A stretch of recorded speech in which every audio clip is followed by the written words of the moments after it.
자, 드디어 운명적인 만남이 이루어졌습니다. 20년이란 결코 짧지 않은 세월 속에서 한 사람은 분노, 또 복수심, 또 한 사람은 두려움으로 서로를 바라보았던 그 두 사람의 만남이 이루어진 것입니다. 400명의 군사를 끌고 야곱의 형 에서가 오고 있습니다. 분명히 야곱과 그의 식솔들을 죽이기 위해 오는 길입니다. 그러나 야곱은 어제 그 야곱이 아니에요. 우리가 지난주 보았듯이 전날 밤 야곱은 야복 강가에서 하나님을 배웠습니다. 하나님과 씨름을 했어요.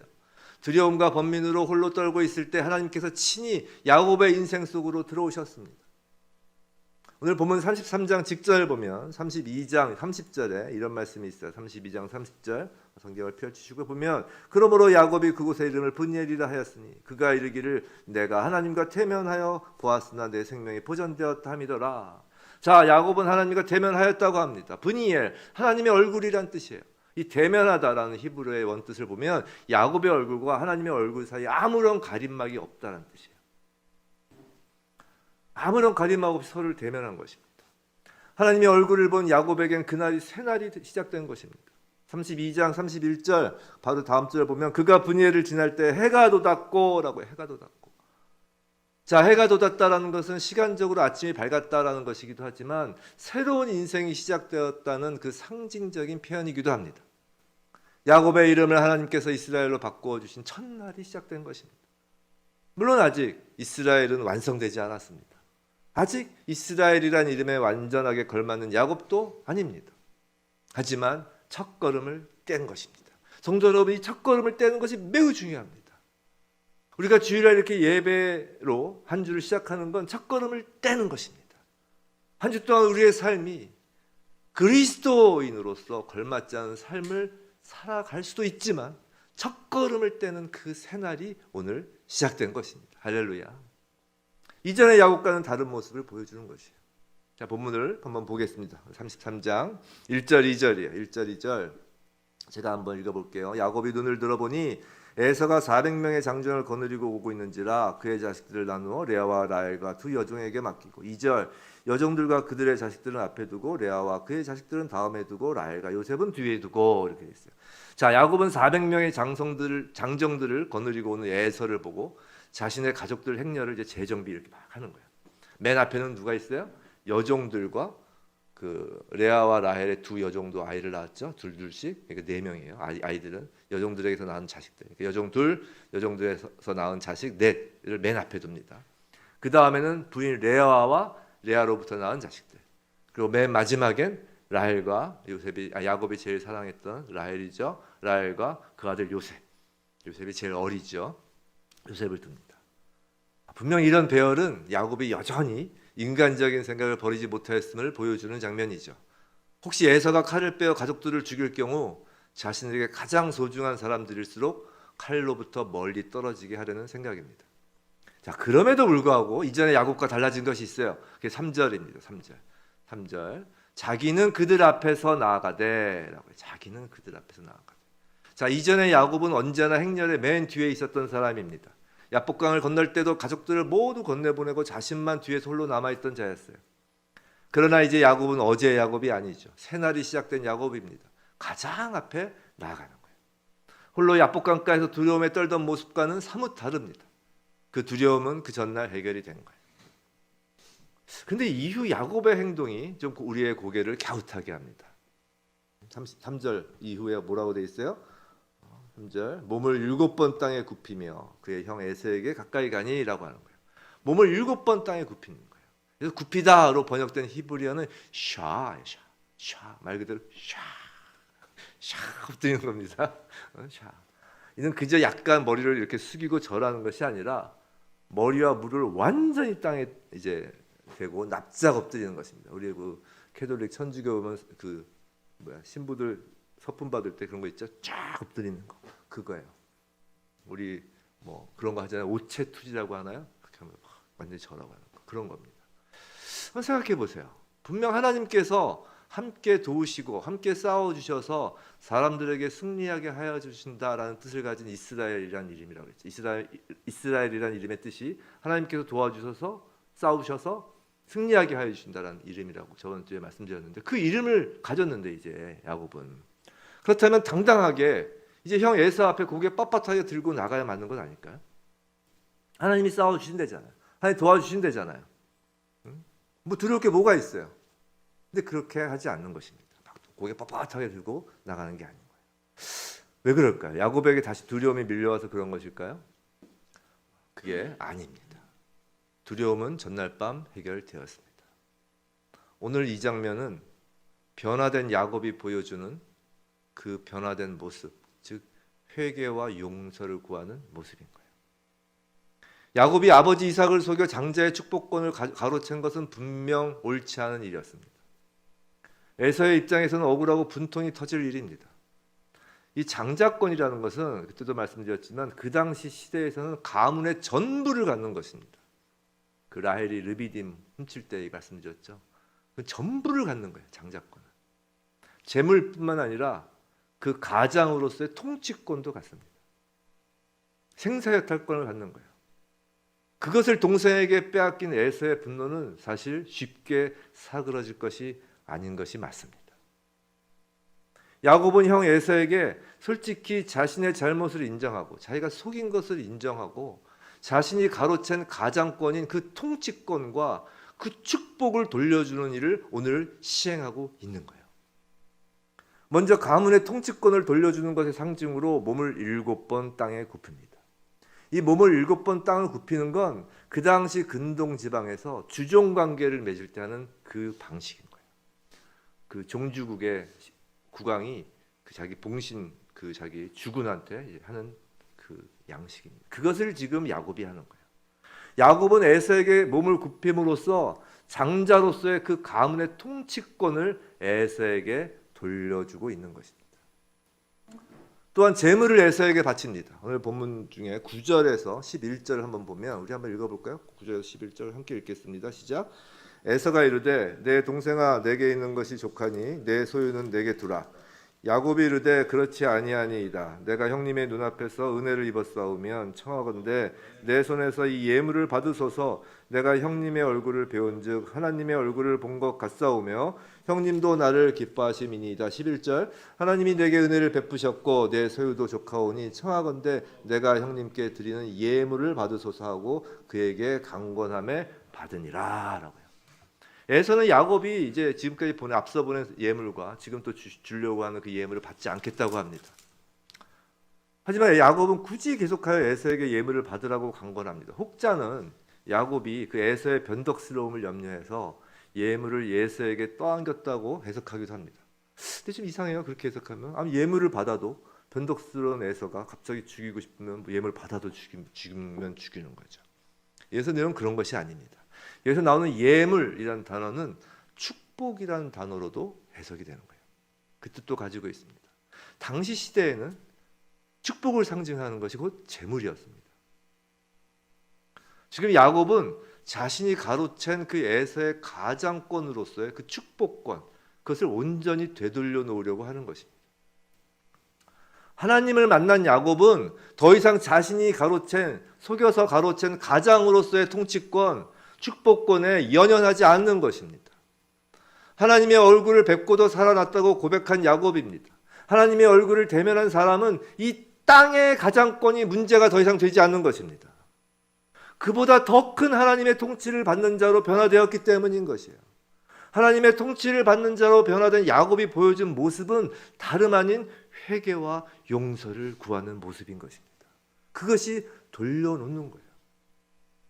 성도 여러분, 회개와 용서는 거듭난 자, 하나님의 자녀가 갖게 되는 대표적인 두 마음입니다. 두 가지 마음이에요. 그리고 이 두 마음, 회개와 용서는 결코 분리되지 않습니다. 죄의 길에서 돌이키는 회개는 용서라는 마음으로 이어지는 것입니다. 이해가 안 되시나요? 그건 용서에 대하여 우리가 오해하는 것이 있어서 그래요. 선입견이 있어서 그래요. 용서는 먼저 용서를 구하는 마음에서 시작되는 것입니다. 용서하는 마음이 아니라 용서를 구하는 마음에서 시작되는 거예요. 죄에 대하여 회개하였다면 당연히 그 죄된 행위에 대하여 용서를 구하는 것입니다. 하나님의 은혜를 입은 자의 그 은혜에 대한 반응이 회개이며 회개에 대한 반응이 죄에 대하여 용서를 구하는 것입니다.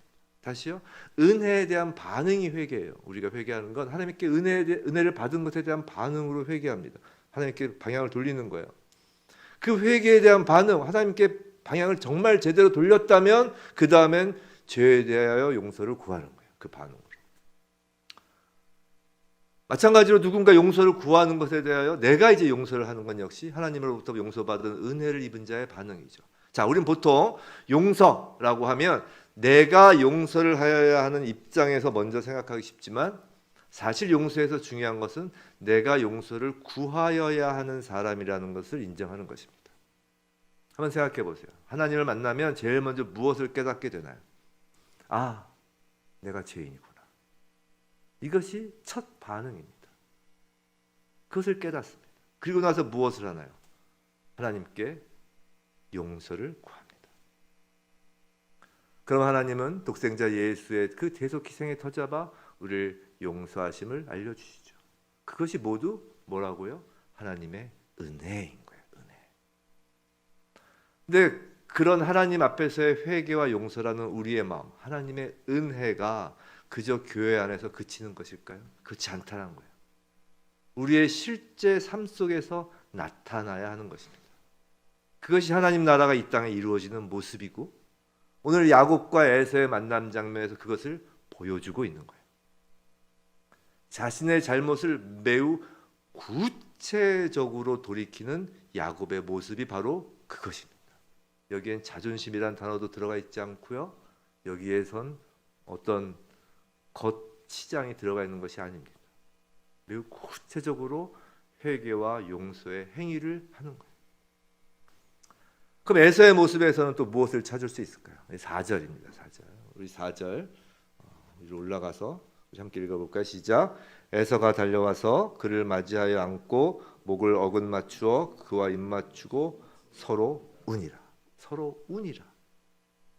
자, 에서는 기세가 등등하여 야곱을 죽이려고 달려오고 있었습니다. 그런데 눈앞에 등장한 야곱의 모습은 에서가 상상하던 것과는 달랐어요.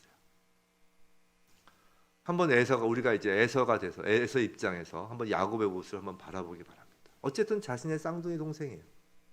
뭐 일란성인지 이란성인지 모르지만 비슷하게 생겼겠죠. 이제 나이가 거의 99세. 이 당시에 야곱의 나이, 뭐 에서도 동갑이니까 나이가 99세입니다. 99세에 이른 동생이에요. 멀리서 오는 동생은 다리를 절며 제대로 걷지도 못합니다. 불구자가 되어 있는 거예요. 거기에 전날 밤에 밤이 새도록 씨름을 하였습니다. 머리는 헝클어지고 몸은 여기저기, 옷은 여기저기 찢겨져 있고 몸에는 먼지와 땀이 뒤섞여 있는 거의 노숙자와 같은 모습으로 쩔뚝쩔뚝 걸어오는 거예요. 거기다가 불편한 몸으로 또 힘겹게 7번이나 엎드리면서 반복하며 자신에게 다가옵니다. 에서의 마음이 분노에서 긍휼함으로 바뀌는 거예요. 만일 에서를 만나러 오면서 야곱이 흰말을 타고 번쩍거리는 갑옷을 입고 나타났다면 모르긴 몰라도 틀림없이 에서는 칼을 빼어들고 야곱을 죽이려고 덤벼들었을 것입니다. 하지만 하나님으로부터 허벅지 관절이 어긋난 야곱은 걷기도 힘들게 된 거예요. 그 걷기도 힘들어하는 그 볼품없는 야곱의 모습에 에서는 한없는 긍휼한 마음을 갖게 된 것입니다. 그렇게 하나님께서 에서의 마음을 만져주신 거예요. 두 형제는 서로 부둥켜 안고 엉엉 웁니다. 20년 동안 한쪽에서는 분노, 다른 한쪽에서는 두려움이라는 그 사탄이 만들어 놓은 장벽이 무너지는 순간인 거예요. 야곱의 회개로부터 비롯된 용서를 구하는 마음과 에서의 긍휼함에서 비롯한 용서하는 마음, 그 두 마음이 서로 부둥켜 안고 눈물로 하나가 되는 순간입니다. 두 형제에게 이 순간 하나님 나라가 임한 것입니다. 오늘 본문 전체에서 1절부터 20절 중에 가장 많이 등장하는 단어가 뭔지 아세요? 그건 은혜라는 단어예요. 은혜. 5번 나오는데 모두 야곱의 입에서 나온 말입니다. 그 말에 담겨 있어요. 자, 어떤 경우는 2번은 하나님의 은혜를 지칭하고 또 어떤 경우 3번은 형 에서의 은혜라는 말로 나타납니다. 그렇게 은혜는 5번 나와요. 근데 10절을 보면 아까 우리가 읽었던 데를 보면 내가 형님의 얼굴을 배운 즉 하나님의 얼굴을 본 것 같사오며 라고 합니다. 야곱이 이 말을 하는 것은 매우 의미심장해요. 왜냐하면 야곱은 전날 밤 하나님의 얼굴을 진짜 대면하였거든요. 근데 오늘 보는 에서의 얼굴을 보니 하나님의 얼굴을 본 것 같다고 하는 것입니다. 지금 그 자리에 하나님이 임재되는 거예요. 둘이 우는 그 가운데 하나님이 임재된 것입니다. 무슨 말이냐면 하나님의 역사하심이 바로 오늘 이 장면에 그대로 드러나고 있다는 것이에요. 야곱과 에서의 오늘 만남은 하나님의 그 은혜 안에 담겨 있는 것이에요. 그러니까 야곱이 형 에서의 은혜라고 한 것이나 하나님의 은혜라고 한 것이나 지금 그곳에는 하나님의 은혜가 충만히 넘치고 있는 것이에요. 자, 성도 여러분, 여러분은 하나님의 은혜를 받은 자들인가요? 아멘? 아멘이시기 바랍니다. 하나님의 은혜를 받았다는 것을 그럼 무엇으로 알 수 있나요? 도대체 하나님의 은혜를 받았다고 하는데 그 은혜를 받았다는 것을 우리가 무엇으로 할 수 있냐는 거예요. 자, 은혜. 자, 은혜란 단어의 그 데피니션은 자격 없는 자에게 주어지는 일방적인 선물입니다. 다시요, 자격 없는 자에게 주어지는 하나님의 일방적인 선물이에요. 하나님은 자격 없는 우리, 죄인이었던 우리에게 일방적으로 예수 그리스도를 내어주셨습니다. 그것이 은혜입니다. 예수가 은혜인 거예요. 예수를 믿는다면 분명 은혜를 받은 자들입니다. 예수를 믿나요? 그 은혜를 받은 것입니다. 그런데 삶 속에서 은혜를 받았다는 증거가 무엇이냐 말이에요. 세상의 장자권과 같은 권력과 재물을 취하게 되는 것이 은혜인가요? 그렇지 않다라는 거예요. 오늘 본문의 에서와 야곱의 입맞춤과 그 눈물 속에는 그런 권력, 재물과 같은 그런 것들이 담겨 있지 않다는 것이에요. 정말 언제까지 은혜를 받았다고 하면서 은혜를 받은 그 증거 간증이 학벌, 지위, 재력 등으로 삼으려고 하느냐 말입니다. 은혜를 받은 증거는 다름 아니라 회개와 용서, 긍휼함인 것입니다. 그게 은혜를 받은 증거예요. 하나님의 은혜에 담긴 것은 회개, 용서, 긍휼함입니다. 예수 그리스도 안에 담긴 것이 사랑과 죄사함의 용서이기 때문이에요. 하나님의 은혜 안에는 분노, 질투, 미움, 탐욕, 두려움이 담겨 있지 않습니다. 야곱의 그 회개와 용서를 구하는 그 마음과 행동, 에서의 긍휼함과 용서하는 마음의 그 마음과 행동이 하나님의 크신 은혜 안에 담겨 있는 것입니다. 그것이 은혜 받은 자의 마음, 은혜 받은 자의 모습인 것입니다. 부디 하나님께 은혜 받은 자라면, 은혜 받은 자로서 긍휼과 회개와 용서의 마음이 우리 가운데 풍성해지는 저와 여러분이길 주님의 이름으로 축원합니다. 자, 12절부터 14절. 자, 12절부터 14절 우리 한번 읽어볼까요? 우리 12절부터 14절 우리 한 목소리로 함께 읽어보겠습니다. 시작. 에서가 이르되 우리가 떠나자. 내가 너와 동행하리라. 그에게 이르되 내 주도 아시거니와 자식들은 연약하고 내게 있는 양떼와 소가 새끼를 데리고 있은즉 하루만 지나치면 죽으리니. 14절 정하건대 내 주는 종보다 앞서가소서. 나는 앞에 가는 가축과 자식들의 걸음대로 천천히 인도하여 세일로 가서 내 주께 나아가리이다 라고요. 자, 동생 야곱과 이제 화해한 에서는 동생에게 자신과 함께 가자고 합니다. 이건 정말 선이에요. 정말 이제 고생했잖아요, 야곱이. 그러니까 자기가 같이 가서 자기가 돌봐주고 싶은 거죠. 근데 야곱은 형이 사는 세일에 가고 싶지 않은 거예요. 13절에서 에서의 그 속도에 맞춰가면 그렇게 앞으로 나가면 자신의 어린 자녀들과 가축들이 위험할 수 있다라고 이제 핑계를 대는 거죠. 그러니까 속도를 못 맞추겠다는 거죠, 우리 무리들은. 먼저 가시면 나중에 따라서 세일로 가겠다고 말합니다. 하지만 이건 거짓말이죠. 나중에 야곱은 세일이 아닌 어디로 가요? 17절 보면 숫곳으로 가요. 어쨌든 야곱이 그런 핑계를 대자 에서는 15절에서 이런 얘기를 하죠. 에서가 이르되 내가 내 종 몇 사람을 내게 머물게 하리라. 야곱이 자신의 가족과 가축의 안전을 그 핑계로 이유로 못 간다, 뒤에 따라가겠다 하니까 에서는 그렇다면 에서의 그 종들로 야곱 일행과 함께해서 보호해 주겠다고 합니다. 친절을 베푸는 거예요, 에서는. 하지만 그 뒤를 보면 야곱이 이르되 어찌하여 그리하니까 나로 내 주께 은혜를 얻게 하소서. 이게 무슨 말이냐면 더 이상 부담스럽습니다, 그러지 마세요, 이 얘기예요. 야곱은 간곡히 거절합니다. 왜일까요? 다시 말씀드리지만 세일에 가기 싫은 거예요. 자, 세일에 가기 싫은 것은 여전히 야곱이 에서가 두려워일 수도 있습니다. 하지만 성경은 지금 야곱의 마음을 얘기하는 게 아니에요. 야곱의 마음. 그것보다 더 중요한 이유가 있다는 거예요. 야곱이 세일에 가면 안 되는 이유가 있는 거예요. 세일은 야곱의 목적지가 아니었기 때문입니다. 야곱의 목적지는 아버지 이삭이 있는 고향 땅 헤브론이거나, 하나님께서 그랬잖아요. 고향 땅으로 돌아가라고. 아니면 베델의 하나님이 언약하셨잖아요. 아니면 하나님을 처음 만나 돌기둥을 세운 그 베델, 둘 중에 한 군데로 가야 되는 거예요. 이방 여인들과 결혼한 그 에사가 사는 곳은 하나님께서 가라고 지시한 그 땅이 아닌 것입니다. 성도 여러분, 여기서 우리가 알아야 할 것이 있어요. 명심해야 될 것이 있어요. 그건 아무리 화해를 하고 하나님의 은혜로 형제 사이에 눈물을 흘렸다고 하여도 성도의 목적지는 거기가 끝이 아니라는 거예요. 우리 그리스도인의 목적이 형제 사이에 눈물 흘리는 걸로 화해하는 것으로 끝이 아니라는 거예요. 세상에서 예수 믿지 않는 사람들과 화해하여 눈물 흘리는 게 우리의 목적이 아니라는 것입니다. 자, 힘도 세고, 그리고 이제 세상의 가정권, 세상에서 말하는 소위 가장권을 취한 에서가 사는 곳인 세일에서 함께 사이좋게 섞이는 것이 목적이 아니라는 것입니다. 성도는 세상과 구별될 수밖에 없어요. 지향점이 다르기 때문에. 지향점이. 성도와 구별돼야 되는 것은 막 우리가 열심히 노력해서 착해지는 게 아니라 지향점이 다른 거예요. 지향점이. 가는 길이 다른 거예요. 가는 길. 그래서 구별되는 거예요. 우리가 세상 속에서 세상 사람들과 어울린다는 것은 그들에게 내가 가는 길을 이야기해서 그 길로 오게 하는 거예요.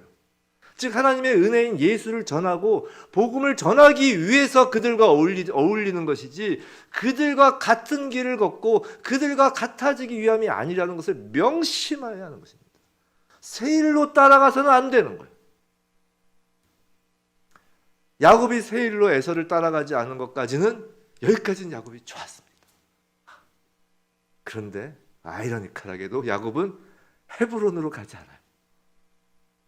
아니, 적어도 베델로는 가야 되잖아요.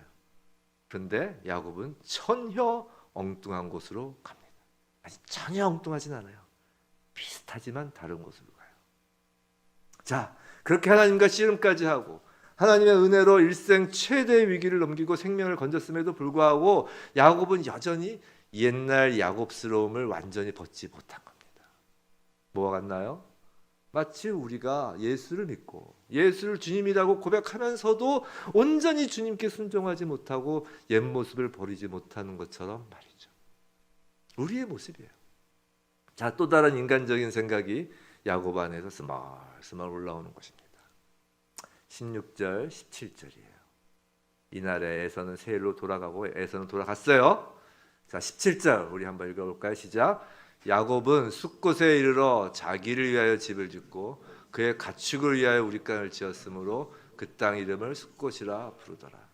자, 자기를 위하여 1번, 집을 짓고가 1번이에요. 그의 가축을 위하여 우리간을 지었으면 2번이에요. 에서는 세일로 돌아갔죠. 근데 야곱은 세일도 아니고 헤브론도 아니고 베델도 아닌 숫곳에 이르릅니다. 그리고 그가 한 행동을 보시기 바랍니다. 제가 번호를 얘기했죠. 먼저 무엇을 짓나? 1번 자기를 위하여 집을 짓습니다. 2번 그 다음으로는 가축을 위하여 우리간을 짓습니다. 뭐 3번이라도 뭐 나와야 되잖아. 3번이라도 하나님을 위하여라는 말이 나오지 않습니다. 자, 죽을 것 같은 고통 속에서 하나님의 은혜를 경험한 야곱입니다. 그리고 하나님의 은혜로 그 고통의 원인이 제거되고 문제가 해결된 야곱입니다. 그런데 다시 이전의 야곱으로 돌아간 것입니다. 이게 우리의 모습이라는 거예요. 참 야곱이 전 좋아요. 뭐 멀리서 성경에서 내가 누군지를 찾을 필요가 없어요. 야곱 보면 그대로 납니다. 접니다. 자, 성도 여러분, 우리는 신앙생활을 하면서 믿음, 신앙이 업, 다운 되는 것을 수시로 경험합니다. 우리 그런 얘기 많이 하잖아요. 아, 믿음이 요새 다운돼서, 요새 신앙이 다운돼서, 새벽 예배도 안 나가고 주일 예배도 빠지고 다운돼서, 어떨 때 요새 업돼서, 어떤 부흥회 갔다 와서 성령 충만하고 업, 다운이에요.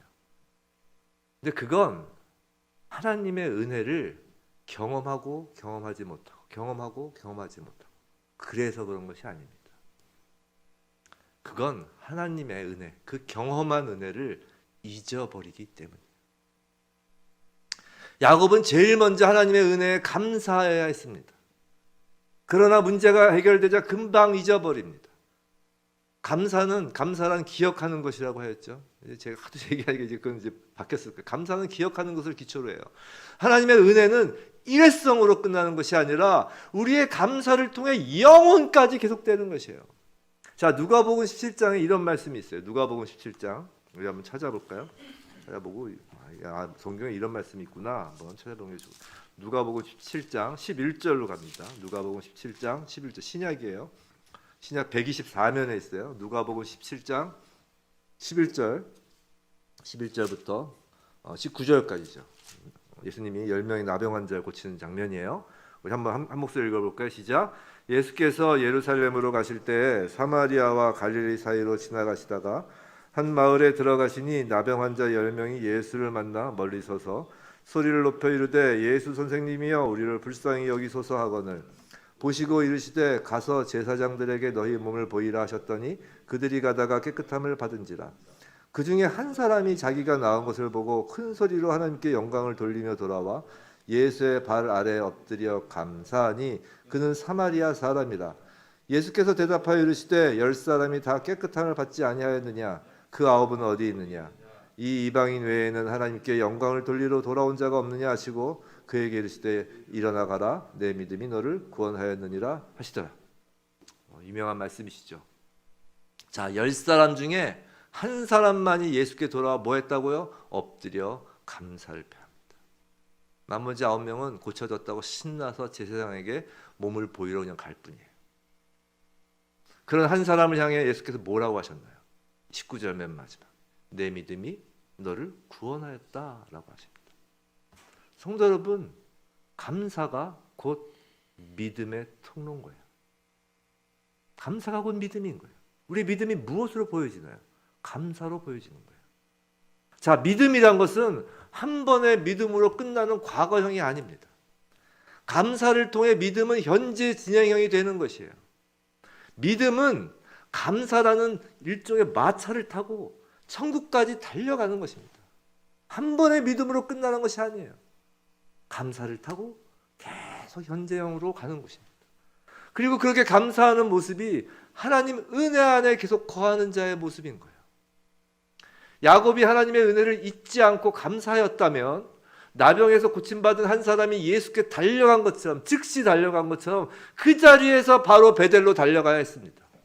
그곳에서 서원했잖아요. 그곳에서 하나님의 약속을 받았잖아요. 그런데 야곱은 전혀 엉뚱한 방향으로 향한 것입니다. 무엇이 그의 감사를 가로막았을까요? 무엇이 하나님의 은혜를 잊게 만들었을까 말입니다.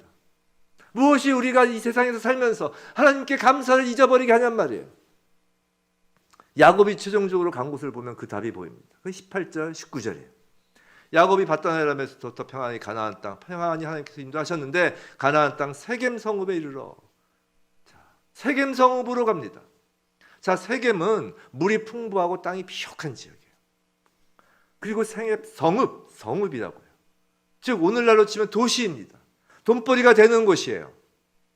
거기에 장막을 치고 그곳 사람들로부터 밭을 구입합니다. 자, 장막을 치고 밭을 구입했다 이게 무슨 말이냐면 아예 눌러 앉았다라는 것이에요.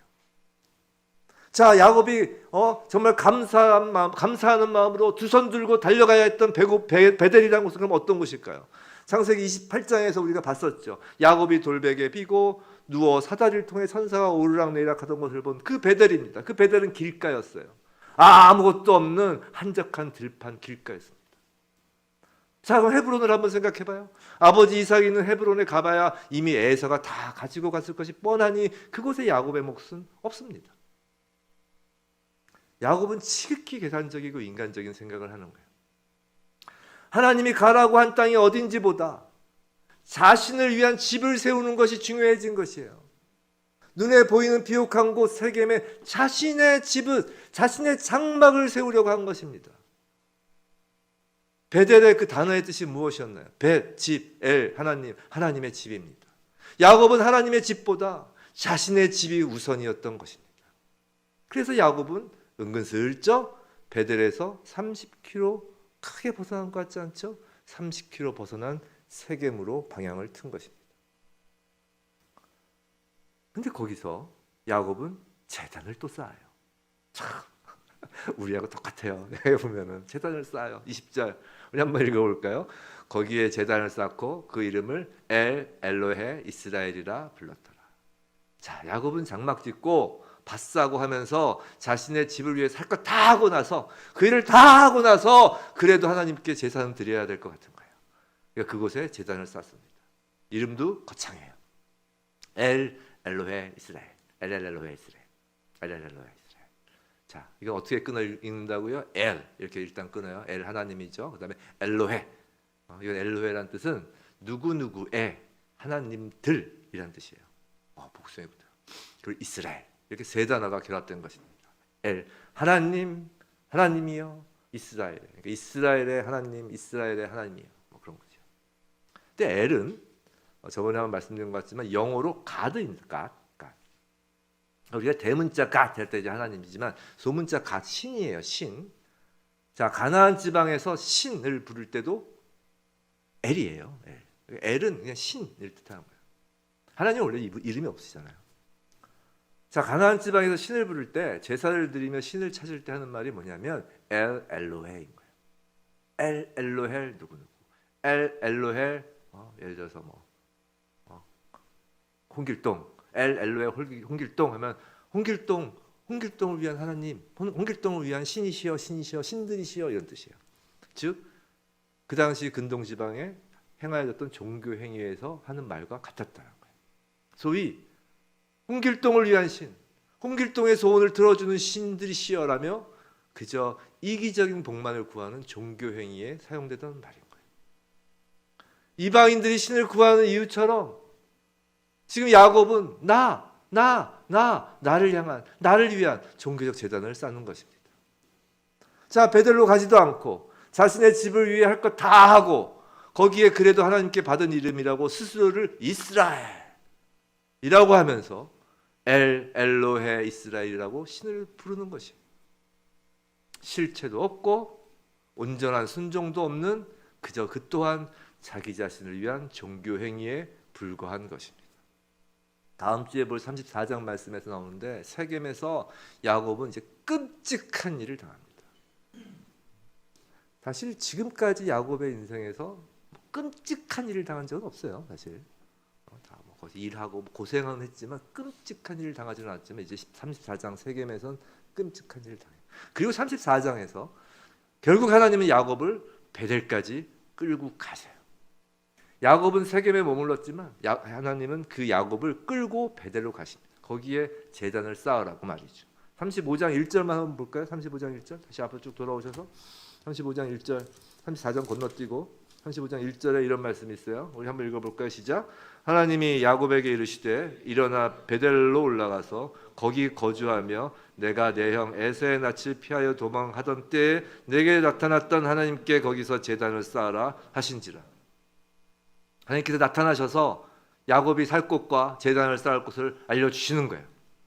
오늘 본문에서는 하나님이 아무런 말씀도 하지 않으셨습니다. 성도 여러분, 제단은 아무 곳이나 쌓는 것이 아니에요. 하나님이 지명하신 곳에 쌓는 것입니다.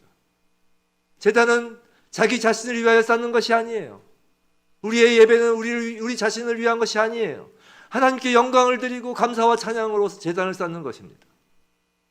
성도 여러분, 어느 순간 우리가 형식적으로 입으로는 예수의 이름으로라고 예배를 드린다고 하면서 예수께 영광을 드리지도 않고 예수께 감사함도 없고 그저 성도니까 이스라엘이니까 성도니까 그 자격으로 예배를 드린다고 하면 그건 하나님을 향한 예배가 아니라 자기 자신을 향한 예배가 된다는 것입니다. 설사 이스라엘이라는 이름으로 해도 설사 성도라는 이름으로 해도 설사 예수의 이름으로 예배를 드린다 해도 예수를 향한 그 찬양과 감사와 영광이 없으면 그것은 자기 자신을 위한 예배라는 거예요. 자, 베델과 세겜의 거리는 30km밖에 안 되었습니다. 하지만 그 차이는 하늘과 땅인 거예요. 세겜의 제단을 쌓은 야곱의 신앙은 아직도 자기중심적입니다. 성도 여러분, 우리가 예수를 믿으면 예수가 정말 주님이면 모든 것의 중심은 예수여야 합니다. 그런데 교회를 다닌다고 하면서 예수를 믿는다고 하면서도 여전히 우주의 중심이 자기 자신에 머무른다면 그건 지금 야곱의 모습과 결단코 다르지 않은 것이에요. 거친 들판인 베델이 아니라 세겜으로 늘 방향은 서 있으면서 거기에 종교적 외관까지 갖추려는 자기중심적인 신앙에 머물러 있는 것입니다. 성도 여러분, 문제가 해결됨을 받든 문제가 해결됨을 받지 않든 날마다 주님을 향한 감사로 베델의 제단을 쌓기를 원하시나요?